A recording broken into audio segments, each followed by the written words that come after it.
evacuated the people at Renwick Gallery. If you're on Pennsylvania Avenue, you cannot, if you're officer, you cannot go once this was 1700 block. So it's something up there, but they got, it's crazy. I thought that might have been it, but they said it's something connected. That's what I heard. I think it's western side. Yeah, We're clear politics. Didn't we get out? It's a kinetic incident. We don't. Kinetic means. So the body can practice that too, American flags and fire, and the other one is that fire. So I got it. Burn two American flags and tried to set himself on fire. Wait, I guess that's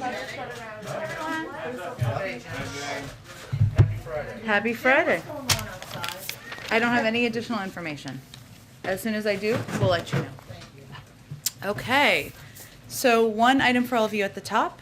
Today's OECD agreement shows how American leadership and diplomacy can advance the economic interests of American working families. A global minimum tax of 15%, up from 0% today, will finally even the playing field for American workers and taxpayers. President Biden, Secretary Yellen, and the entire administration worked overtime to rally more than 130 countries, representing more than 90% of the world's GDP, to ensure that profitable corporations pay their fair share and provide governments with the resources to invest in their workers and economies. The President's Build Back Better agenda, now being considered by Congress, will build on this agreement. It will eliminate incentives to shift jobs and profits abroad and ensure that multinational corporations pay their fair share here at home. The international agreement is proof that the rest of the world agrees that corporations can and should do more to help build back better. I understand you're all looking for a week ahead. We will have one, I promise, in the later days of this weekend, and we'll provide that to all of you as soon as we have it. And last item, I know we talk about serious things in here, but we have one fun thing today. Chris is getting married in a week, so you won't see him for 2 weeks, and nobody can call him or bother him for 2 weeks. Bother me, Corrine, Chris. And just to embarrass him a little bit, I got him a little special sash to wear, just for the briefing, because everybody should know that Chris is marrying up, as many people do. You can put it on yourself, and also a pin. Also a pin. I'll let Andrew or someone else put on you. But really, we just wanted to congratulate Chris, celebrate him. Most important decision you make is the person you choose to be your partner. Glad you have your mask on. Exactly. Okay. With that, Amr. I don't know how I talk about it. You tell him. You can give him advice. Let's try to ask a question. Can you confirm that the White House is authorizing the National Archives to turn over documents covering all communications related to Trump's activities on January 6th? The administration takes the events of January 6th incredibly seriously, as the president said on its 6-month anniversary. That day posed an existential crisis and a test of whether our democracy could survive. It was in many respects a unique attack on the foundations of our democracy. The president's dedicated to ensuring that something like that could never happen again, which is why the administration is cooperating with ongoing investigations, including the January 6th Select Committee, to bring to light what happened.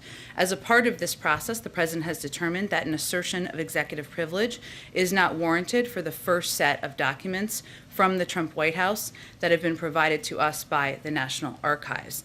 As we've said previously, this will be an ongoing process, and this is just the first set of documents.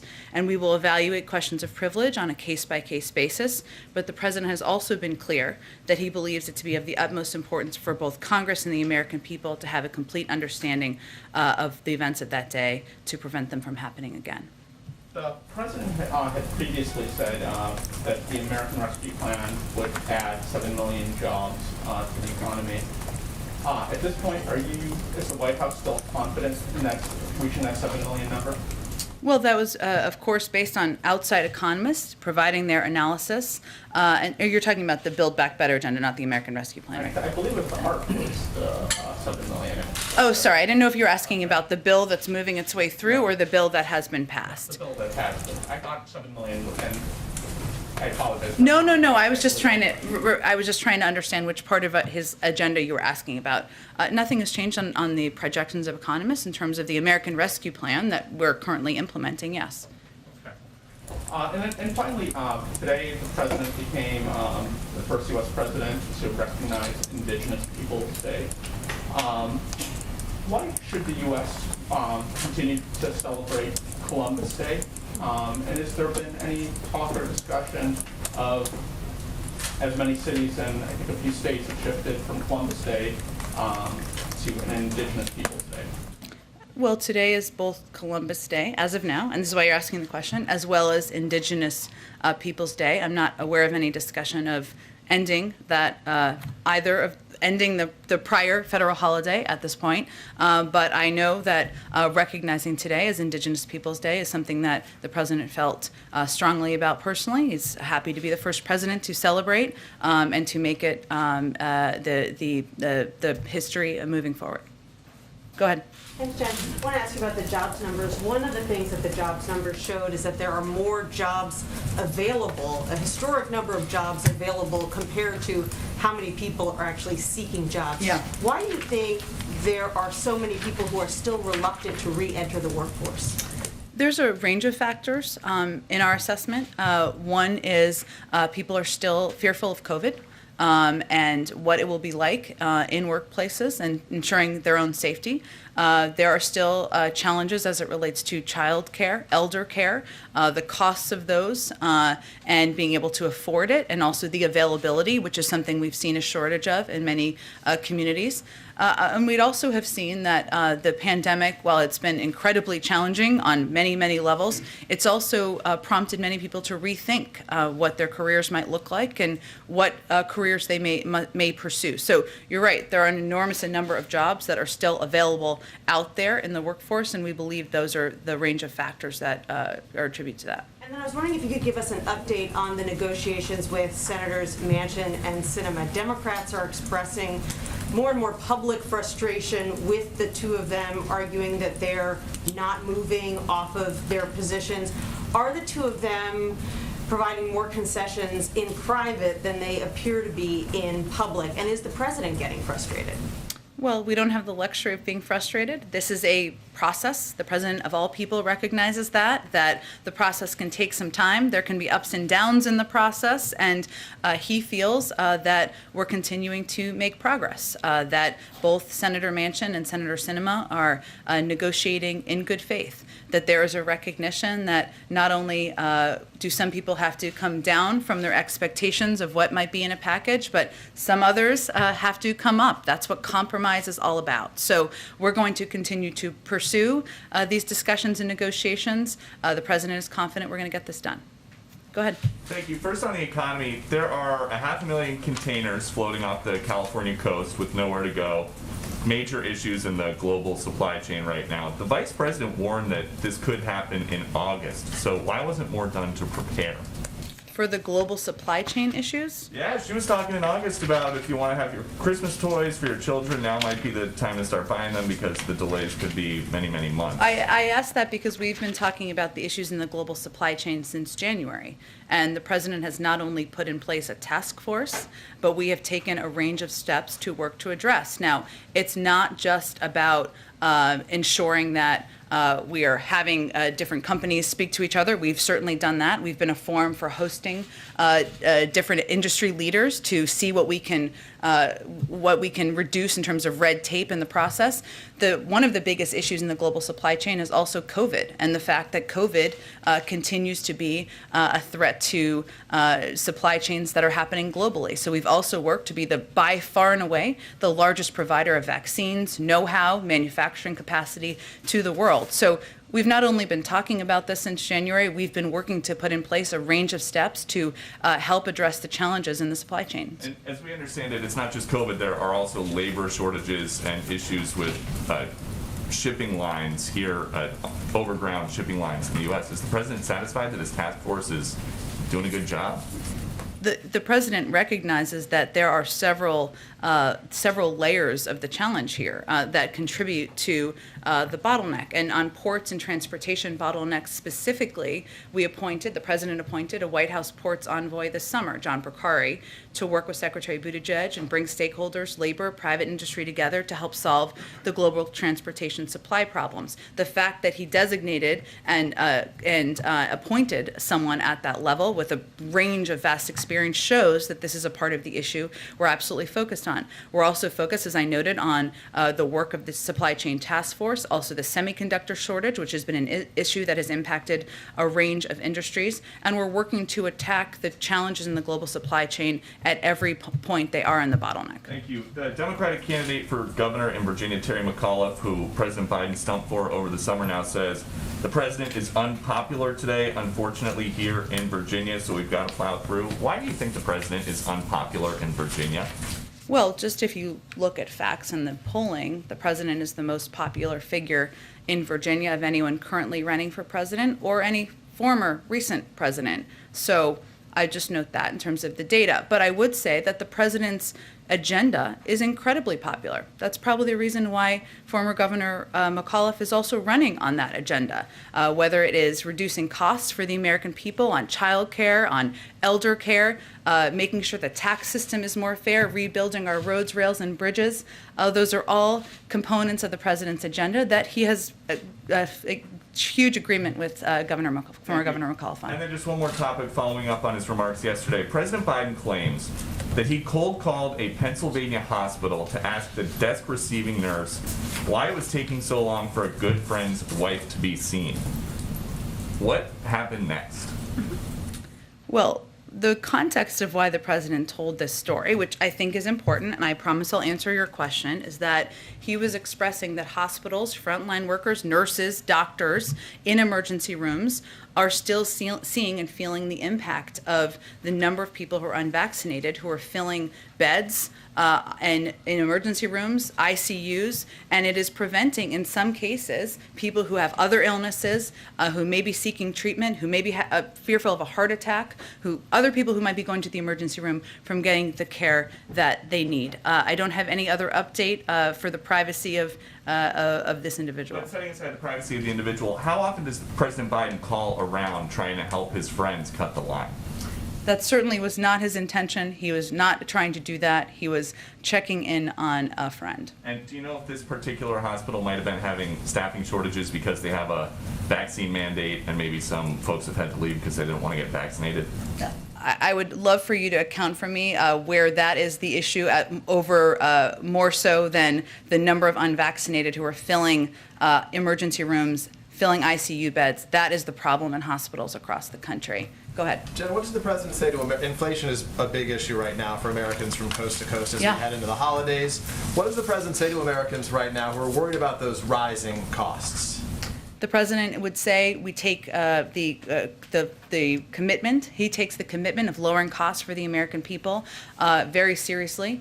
We, of course, have seen, and from outside experts, including the Federal Reserve, OECD, and others, that their expectation is that these inflation rises will be transitory, that they will come back down next year, and that one of the best things we can do is pass his agenda. That's what outside economists, 17 Nobel laureates have conveyed in order to reduce the risk of inflation over the long term. But he's also attacking this from everywhere he can. If you take, for example, the cost of meat in the grocery store, which we know is of concern to the American people. We believe that the lack of competition is a huge issue here, that the conglomeration of big companies in some industries is a huge factor, so he's also taken that on. But we would say to the American people that what we're trying to do is lower your costs, whether it's childcare, whether it's the cost of meat, or whether it's ensuring this is not an issue in years to come. And for clarity, the time frame is still with the Fed said of next year. There isn't any better time frame the White House can give Americans about how long we kind of got to hunker down and get through this. Americans should know that the Federal Reserve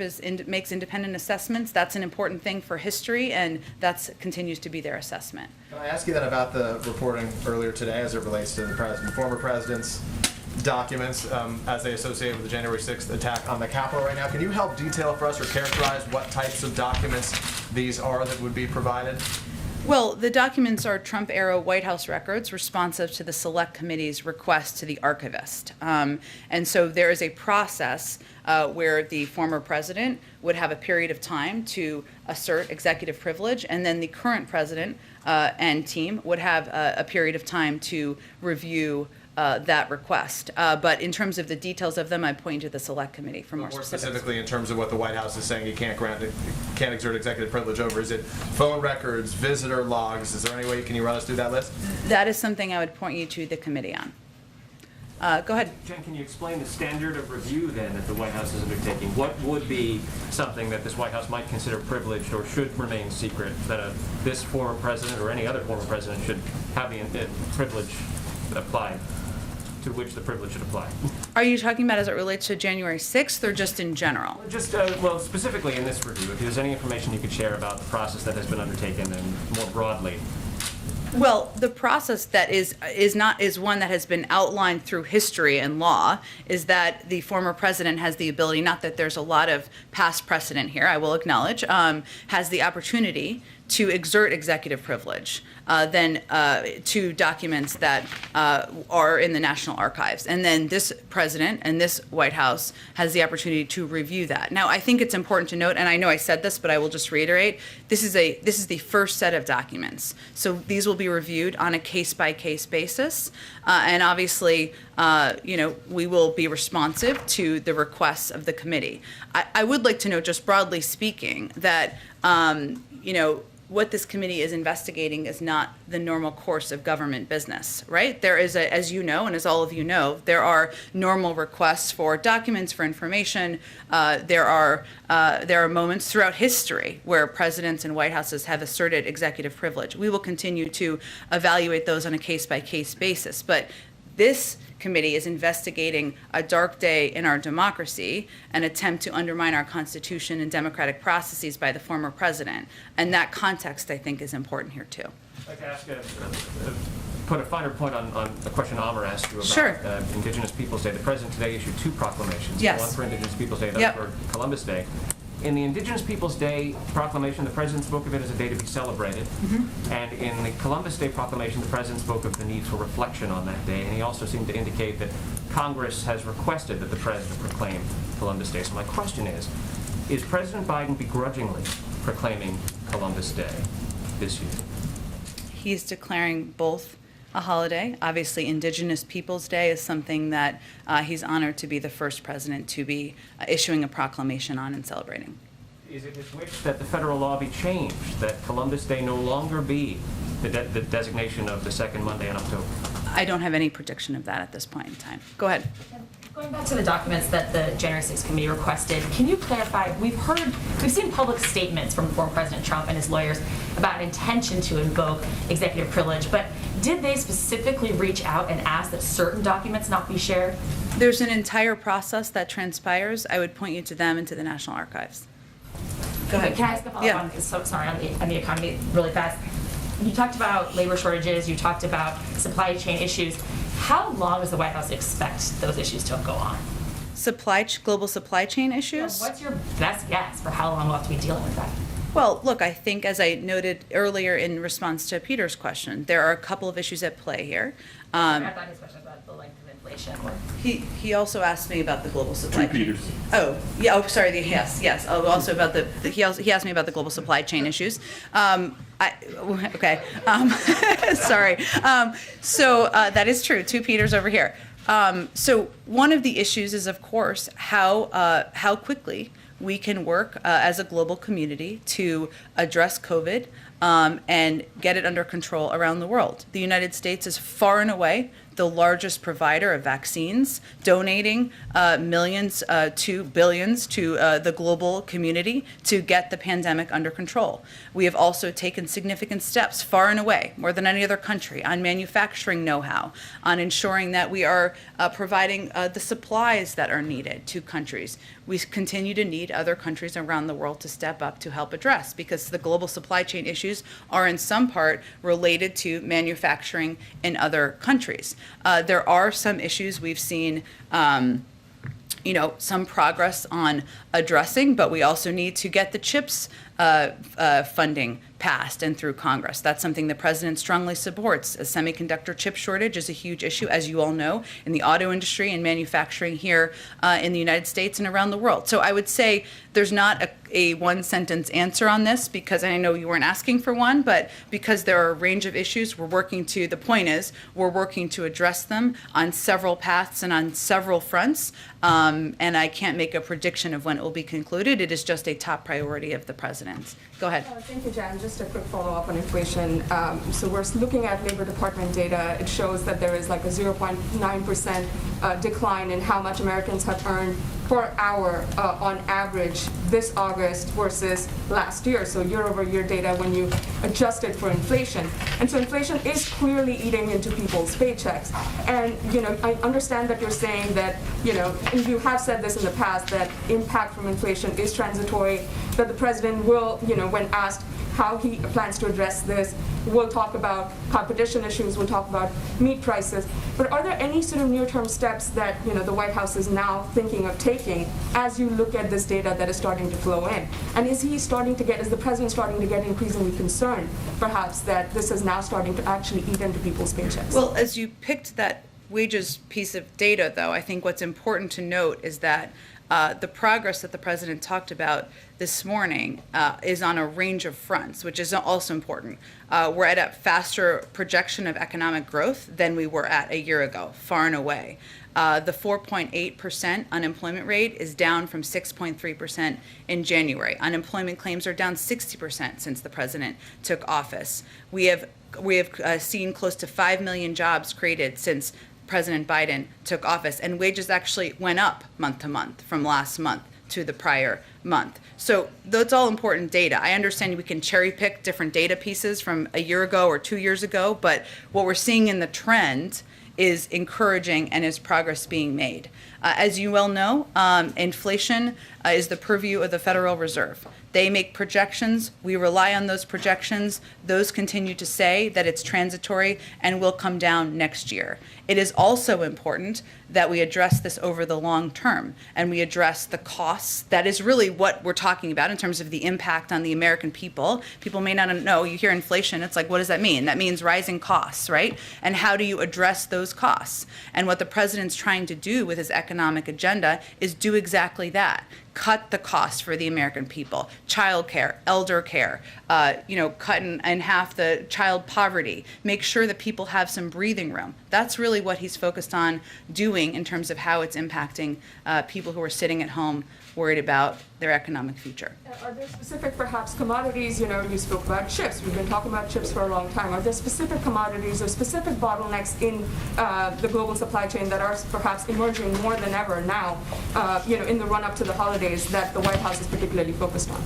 Well, I've talked about a couple of the areas where we are quite focused on doing more and ensuring we're doing more, including addressing ports and transportation bottlenecks, which, as we know, can impact a lot of different areas because it is how goods are moved and transported, and ensuring there aren't the delays that I think you all have reported on in a range of ways. And John Porcari is somebody who has a great deal of experience, having worked for the Department of Transportation in the past, and is working to address those global transportation issues. I noted, of course, the semiconductor shortage, which, as you know, impacts a number of industries here. And we have made some progress in our view, including improving communications and trust across the supply chain, improvements in the supply chain practices, which may seem overly simplistic or just cutting through bureaucratic red tape, but it can help the process and move things forward. I also noted food processing. This is an area also where we have seen impacts in some communities from food processing and issues in the global supply chain. And so we know that the pandemic has revealed vulnerabilities in our food system. That's one of the reasons the Department of Agriculture announced the new Food Supply Chain Loan Guarantee Program. And we've also seen, as it relates to lumber, which was an area that we talked about quite a bit several months ago, and we saw the impact on how that impacted housing prices of new homes specifically. Since its peak, the cost of lumber has decreased by 60%, and is one example of the market leveling off. So point is, there are different, as you know, there are different issues as it relates to the supply chain in different industries. We're working to address them and attack them all at the same time. We have seen some elements of progress, but we also continue to understand and know that as we're coming back from a global pandemic, a massive undertaking, and the economy's turning back on, we're going to have to keep pressing to make sure we're addressing these issues, and we're doing that around the clock at agencies across the federal government. Thank you. And then just one quick question on gas prices. Reuters has some reporting that shows a lot of American consumers we're talking to have started to link the rise in gas prices to the administration's policies that ban fossil fuels. For example, a pause on federal leasing on land and water. And so my question is, why keep a lid on production at home with American companies and instead ask OPEC for more production where that production is perhaps not as environmentally regulated? Is there any consideration perhaps being given to this, keeping in mind rising gas prices? Well, we are in touch. We are not a member of OPEC, as you all know.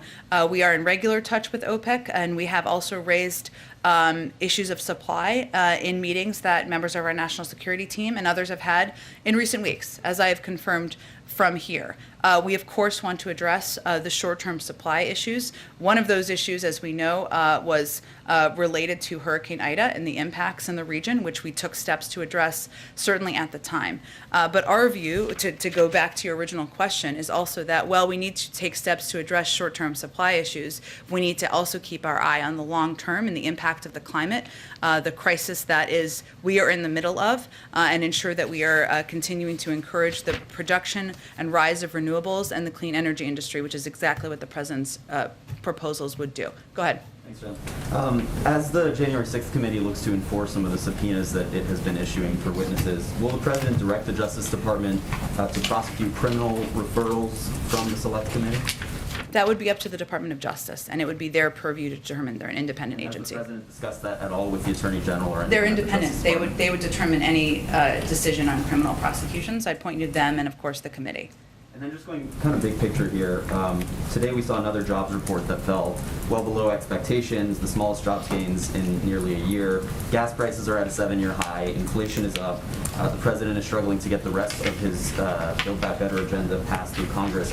How do you assess where things stand right now with regards to his presidency? And do you see a need at this point to course correct, perhaps? We certainly don't see things as darkly as you do. Look, the President's focus is on leading through a challenging time, and that has been his focus from the first day he took office. If you look at the data month over month, as I noted a few minutes ago, he has also created 5 million jobs under his presidency. We've created an average of 500,000 jobs a month. We are at a faster rate of economic growth, a lower rate of unemployment than in quite some time. That's progress. That's moving exactly in the right direction. And as it relates to the President's agenda, we're continuing to press forward with members of Congress who have a broad range of views about the path forward. But we're making progress. The President remains confident we're going to get it done.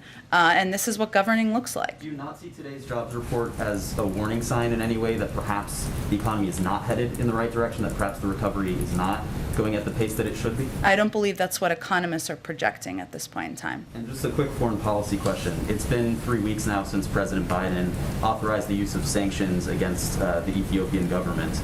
We've seen credible allegations of human rights abuses, allegations of genocide. The Ethiopian government expelled 7 senior UN officials last week. What is the President waiting for to actually implement those sanctions? Well, he signed the executive order in order to ensure we had the authority, should we make the determination to put sanctions in place. That's, of course, an interagency process and a decision he would make the final sign-off on, but I don't have any update on the status of that at this point in time. Go ahead. Thanks, Jen. The President signed the Havana Act into law today, but he did so out of public view. His statement today said that the United States government is offering resources to people who suffered from Havana syndrome incidents, but he stopped short of calling these incidents attacks. So at this point, what should the public know, and what can the public know about what Havana syndrome actually is and how it is caused? Well, I think the public should know that this president is the first president to acknowledge the existence of Havana syndrome or anonymous health incidents, that across the government, across the national security team, they're taking this incredibly seriously. The National Security Council has worked closely with departments and agencies to take a number of significant steps, standardizing the reporting process so that all possible AHIs that are reported by U.S. personnel, regardless of department or agency affiliation, are uniformly documented and quickly shared, improve the quality and speed of medical care, which is part of what this bill would help do, ensure there is financial support for that, ensure all relevant departments and agencies have messaged their workforce to provide guidance, increase intelligence collection and analytic focus on determining the cause of AHIs, and enlist U.S. government and outside experts to increase our understanding. What is important to also know and understand is that we, of course, are determined to get to the bottom as quickly as possible of the attribution and cause of these incidents. The intelligence community is in the lead on that. They have launched a large-scale investigation into the potential causes. They're actively examining a range of hypotheses, but they have not made a determination about the cause of these incidents or who is responsible. So our focus is on starting a process that did not exist when the president took office. It's a huge priority for the government, the national security team, and the president was certainly pleased to sign the bill today. Is Havana syndrome a threat to Americans, particularly those traveling abroad? I don't think you should make that assessment. We have not made an attribution. We have not made an attribution of the source, but we take every reported incident seriously. And what we want to do is ensure that our national security team is using every resource at our disposal, intelligence gathering, assessing, treating every incident seriously, ensuring people receive medical care, but without an attribution and without an assessment of the cause or the origin. I just don't want to go further than that. Go ahead. Well, I'll come back to you, Patsy. So the Congress has now temporarily solved the debt ceiling and funded the government.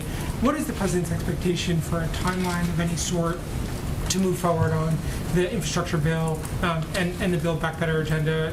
Obviously he's had a lot of conversations with members of Congress, but now that those two more immediate things are passed, is there an expectation that there's going to be a lot of progress next week? Is that something that he's conveyed to members of Congress?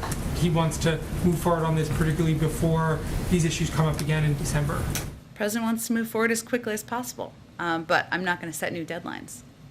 On the debt ceiling again, is that something, it seems like he will be able to sign a short-term suspension of that. Are there any conversations about trying to avoid the situation that Congress faced this week so that it doesn't happen again in December, or is the focus primarily on the two pieces of legislation? Well, I think there's no question our preference this week, last week, and in the future would be to fully address the debt limit and not put the American people in a position where they are worrying about their retirement savings, their Social Security payments to members of the military moving forward. So we would like to have a longer-term solution, there's no question. Well, it took us some time to get there through a little blood, sweat, and tears. Well, not blood, but sweat and tears, perhaps. What last night showed is that this can happen through regular order. And obviously, our preference would have been longer term, but there was a short-term extension. It happened through regular order. We're going to continue to press to raise the debt limit and do it as it has been done in the past in a bipartisan fashion. One last on that. Senate Majority Leader Chuck Schumer gave a speech after it passed. Senator Manchin and some Republicans criticized that speech. Does the White House have any response to kind of the words that the leader used on the Senate floor? Well, we also issued our own statement, so I'd point you to the tone of that statement as to what our view is. But I would say that our view continues to be that Leader Schumer has shown great skill in navigating this process through a challenging process. We have confidence in his ability to do that moving forward. And I think it's important to remember that the reason we were teetering on the edge of default and an economic calamity is because Republicans were refusing to join with Democrats or even to allow Democrats to be the adults in the room and raise the debt limit themselves. Go ahead, Tam. Thank you.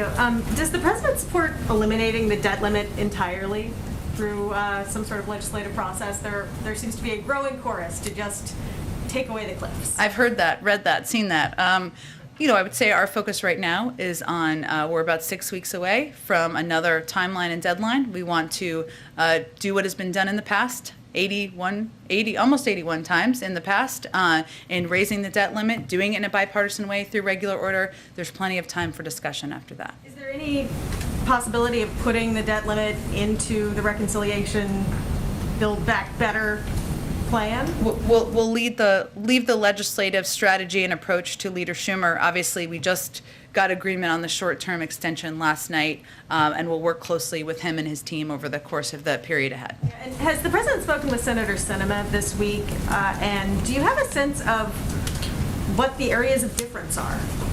Well, we'll let her. I wouldn't say we see it as areas of a difference with the president. The president's working to, obviously he supports absolutely everything in his package. It was his package. He proposed it. He gave a big speech about it. He also understands and has known from the beginning that compromise was inevitable. People were going to have to give, including him. He's not going to get everything he wants out of a final package. So really what the stage we're in now is about determining what a smaller package looks like. We've been in that stage for a couple days, as we expected to be. And we will continue to be, I would expect. Our senior team has been in touch with Senator Sinema.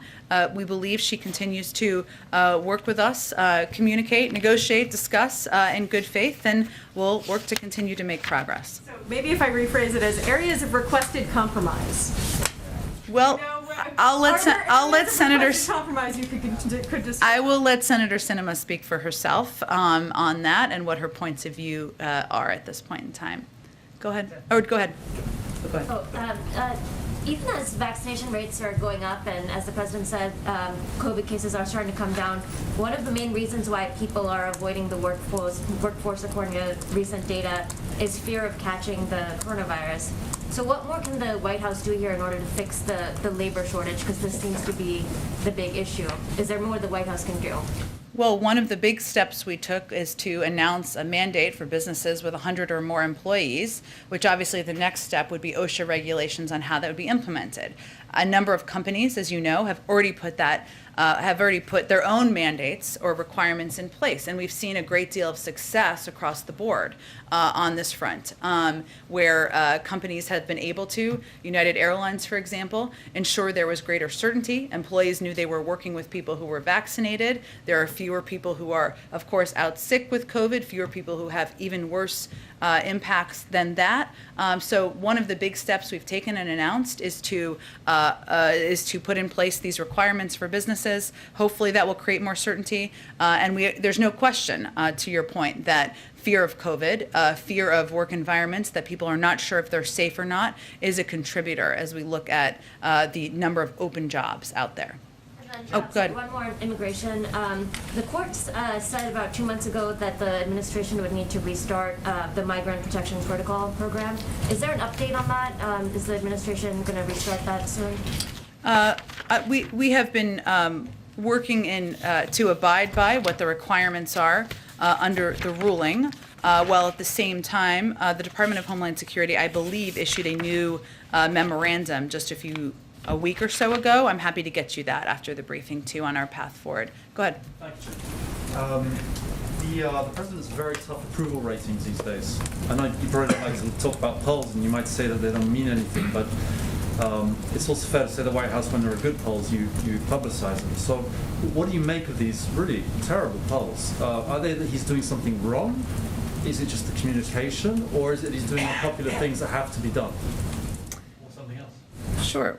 Well, look, I would say that this is a really tough time in our country. We're still battling COVID, and a lot of people thought we'd be through it, including us. And because of the rise of the Delta variant, because of the fact that even though it was a vaccine that was approved under a Republican administration, even though we now have full FDA approval, and even though it's widely available across the country, we still have a quarter of the country who have, less than that, 20% of the country who've decided not to get vaccinated. No question that's having an impact. And of course, as the president has said, the buck stops with him. That's far and away the biggest issue in the minds of the American people, and it's impacting a lot of issues. We've talked a little bit about the supply chain. We've talked about, people's safety and feeling in the workforce. And so our focus is, yes, not exactly on the day-to-day up and downs of the polls. Our focus is on getting the pandemic under control, returning to life, a version of normal, so people can have security and going into work and dropping their kids off and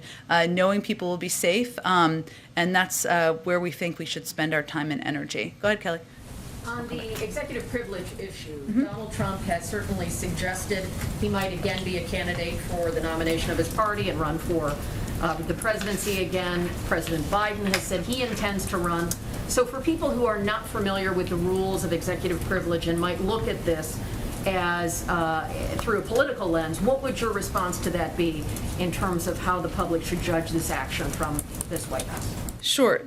Our view is that there's nothing political about working to ensure that the events of January 6th never happen again. It shouldn't be a Democratic thing, a Republican thing, an independent thing, a political thing at all. This should be a shared goal, and a key part of that, in our view, is ensuring that the Select Committee has the information it needs to ensure accountability for these events. The Supreme Court has recognized that it is, quote, the current president who is vitally concerned with and in the best position to assess the present and future needs of the executive branch and to support invocation of the privilege accordingly. That's exactly what we're doing. And as I noted earlier, we're going to evaluate on a case by case. This is the first tranche of documents, and it is also important for people to understand that this is the use of executive privilege, which I think you're asking, because people don't entirely always know exactly what that is. We have been very cooperative with Congress. We will continue to be, as it relates to a range of issues related to our administration as well, and evaluate on a case-by-case basis. But this was a uniquely dark day in our democracy, a day that we need to get to the bottom of, and that's important context here as well. Go ahead, Jen. Thanks. I just wanted to come back to the incident, the protest that happened with Senator Sinema over the weekend, and whether that's something that the White House or the president has been thinking more about since then. Sure. I mean, I would say I talked to the president about this maybe 2 days ago. It's all running together. In the last few days, I would say. And what he conveyed very clearly, just in case there's any confusion about where he stands, is that, well, of course, we all agree, and as Senator Sinema said herself, the right to free speech and to protest is sacred to our country. He believes that what happened to her crossed the line and was absolutely unacceptable and flat out wrong to violate someone's personal space in a bathroom. It doesn't need to happen that way. We can peacefully protest without it crossing that line. So that continues to be his point of view. And have you had any conversations with her or other senators about it? Our staff has been in close touch with her over the course of the last several days, working in good faith to make progress and move forward. I'm not aware of other discussions he's had with other senators. One other thing on the global minimum tax. Secretary Yellen said she wanted to see this happen through reconciliation. Would that be a part of the Build Back Better bill, or how are you thinking about the strategy on how to deliver on the U.S. commitment on that? Yeah, part of it is certainly making the tax code more fair and discussing that as a part of the reconciliation package, yeah. Go ahead. On student loans, 15 House members sent a letter to the White House demanding the memo about the administration's authority on forgiving student loans by October 22nd. First, has the president seen the letter, been made aware that the letter and that frustration is out there? And what's your reaction to the letter? I'm not aware of the letter. I haven't seen the letter. I'm sure someone in our legislative team, or I'm happy to check if they have seen the letter. I'm happy to check with them, but I'd have to take a closer look at it. I would say the president certainly believes we should lower the cost of college, make it more affordable to people. He wants to ensure it's an option. That's why he proposed an expansive plan on community college and making that accessible to people across the country. And he also continues to would welcome a bill sent by Congress that would eliminate $10,000 in student debt. That hasn't passed. That's something everybody could certainly work toward passing. Go ahead, Patsy. I promise to get back to you. 1 second. Yeah. But is the review that the Department of Education was said to be doing, are they still doing that? Have they started that? Is it over and you guys are just figuring out, typing it up? Is the printer paper, like what is the? I don't have any update on it. I can see if there's an update from the Department of Education. Go ahead, Patsy, and I'll come back to you. Jen, 2 questions to follow up on the Havana Act. One of the complaints that I hear a lot from people who believe that they were targeted by these attacks and also suffering from the so-called Havana syndrome is the disparity in acknowledgement and also treatment depending on the country in which they were attacked. So they're saying if they were attacked in Cuba, the government would admit and acknowledge, but if it happens in China, the government would not readily admit. So would you say this is a fair characterization? Is there a reason for this, diplomatic or not? And would you commit to treating all the victims and supporting them in the same way, no matter where they were attacked? It's hard to speak to anonymous sources here, Patsy. I would say that, as I noted earlier, our objective and the President's commitment is to standardizing the reporting process, is to ensuring we're improving the quality and speed of medical care, is of ensuring every case that comes forward is taken seriously, treated seriously. That has not always been the case, but that is our objective and the commitment of this administration.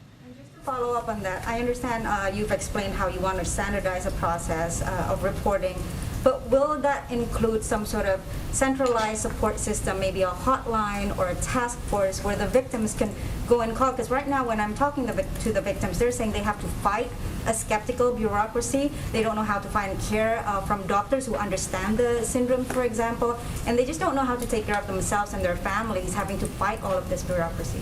Well, I'm not sure that your characterization, look, this is a priority for every national security agency. It's something that many members of our national security team have spoken to personally, passionately, themselves, and their commitment to addressing this. We've also taken a number of very concrete steps.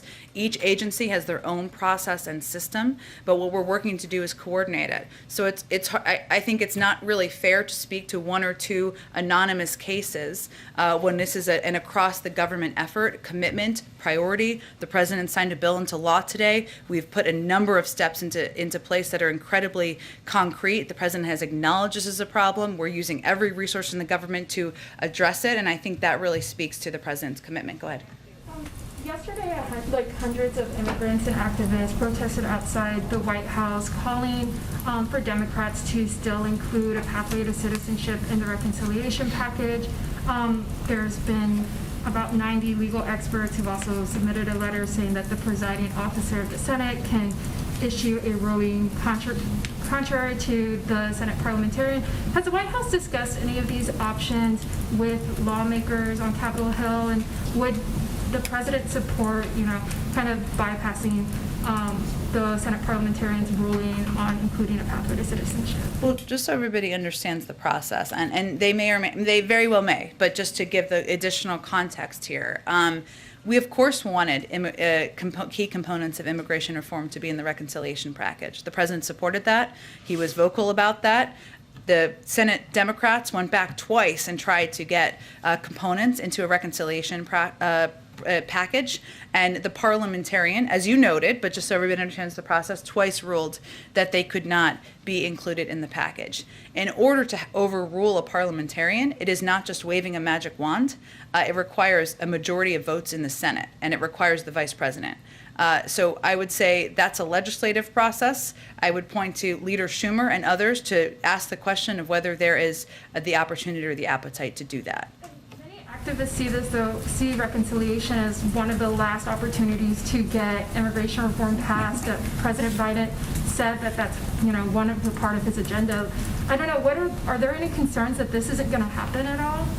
The President is 9 months into his first term in office. He introduced an immigration bill his first day in office. And his immigration bill not only included a pathway to citizenship, it included investment in smart border security, it included reforms to the asylum processing system, it included ensuring that Dreamers no longer have to worry about their safety and security in the United States, security primarily, being able to stay. And that's something he's absolutely committed to. And there are a lot of Democrats in Congress who feel as passionately about it as he does. So we're going to have to press forward and work to find the vehicle. And what these activists are doing is great. They're out there advocating for putting in place long overdue reforms. We agree they need to be put in place, and we need to keep pressing to get the job done. Go ahead. You want to go and then I'll go? Sure. Okay.